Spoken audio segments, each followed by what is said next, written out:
De regreso, una producción del programa de egresados de la Universidad Nacional de Colombia para UN Radio.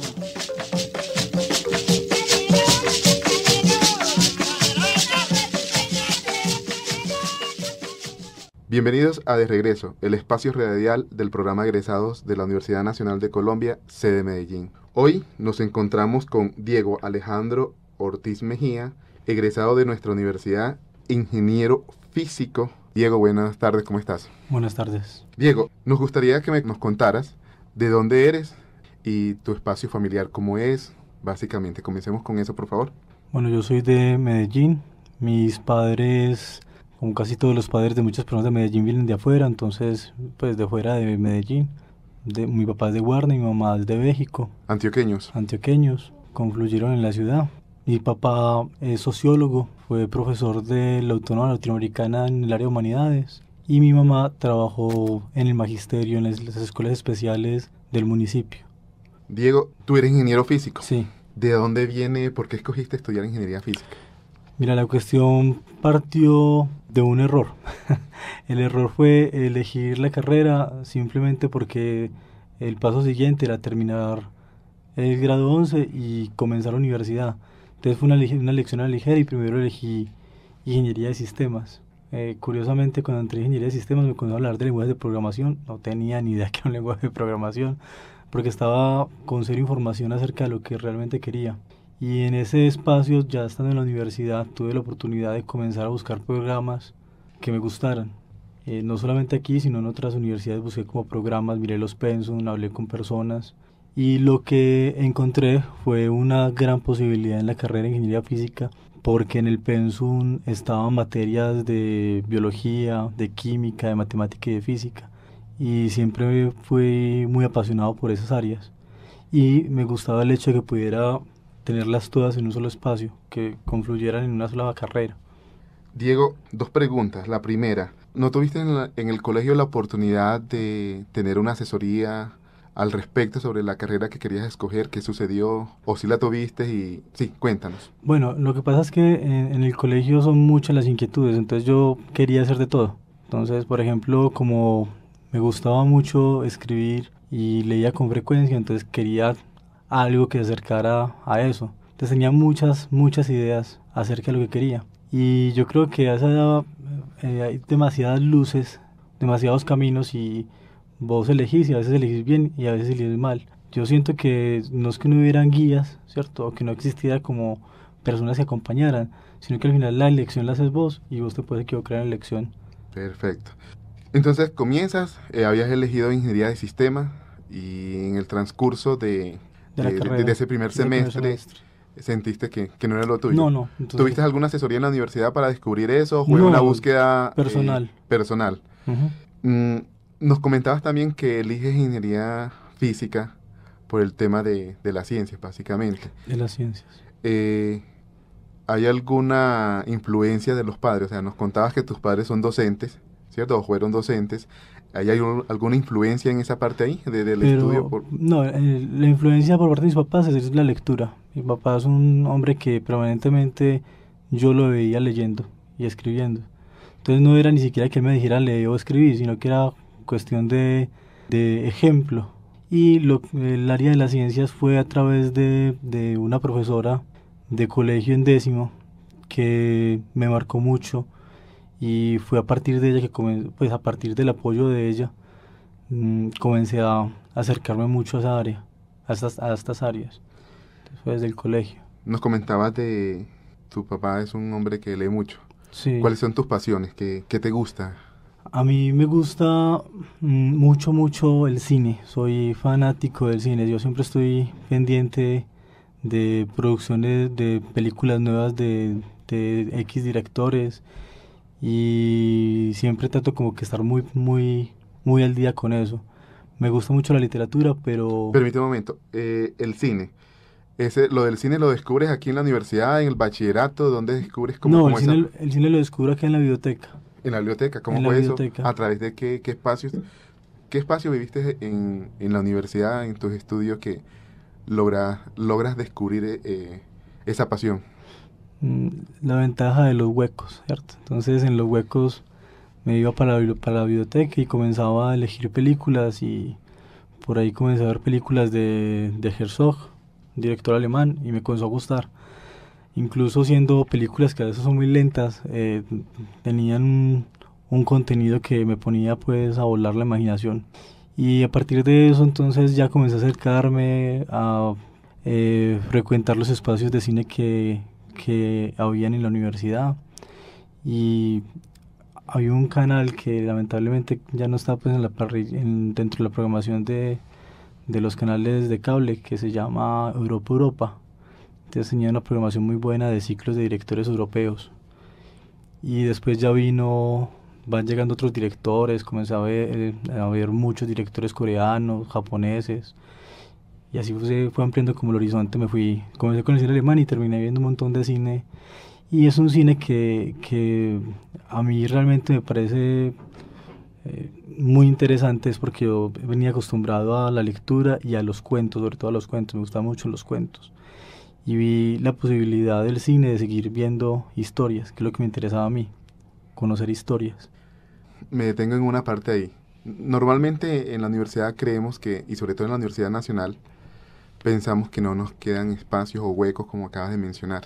Sin embargo, tú en esos huecos descubres una pasión. Cuando uno estudia en la universidad, si tiene esos espacios, ¿qué tantos son?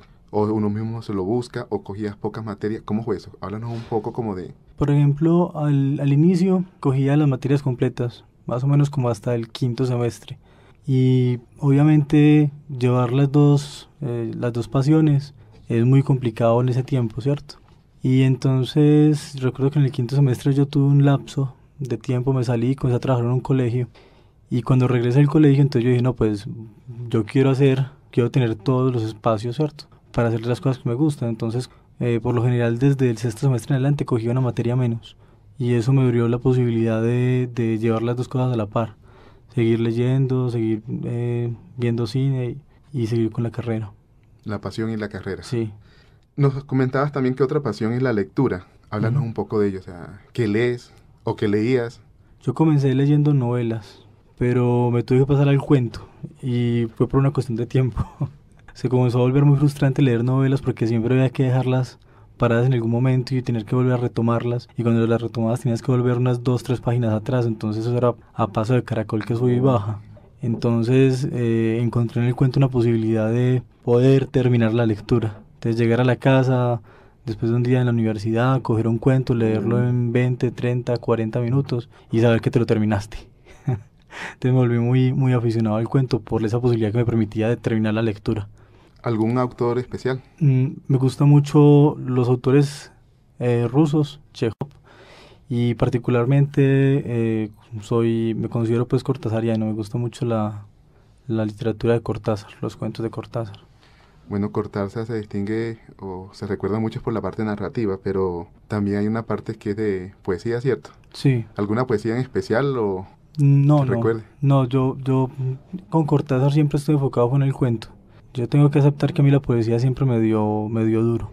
¿Y Cortázar por qué? ¿Qué específicamente de Cortázar? Porque tiene una creatividad muy viva, y él tiene algo que me parece muy interesante, y es que se puede escribir un cuento de cualquier cosa. Se puede escribir un cuento acerca de unas gafas que se caen y no se quiebran, o de una gota que está chilingueando en una ventana, o de simplemente narrar las instrucciones para subir unas escaleras o para darle cuerda a un reloj. Entonces me parecía realmente bonito, porque cuando yo me ponía a tratar de escribir historias, siempre me ponía a pensar, bueno, ¿y qué historia cuento? Y muchas veces vos te querías ir mucho más allá y, no sé, y crear una historia rebuscada, y la enseñanza que me daba él era que no había que ponerse a inventar historias rebuscadas, sino que las historias estaban en los elementos más sencillos que te rodean.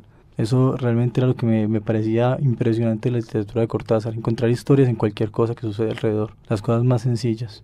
Diego, ¿qué más has explorado en la parte de la lectura?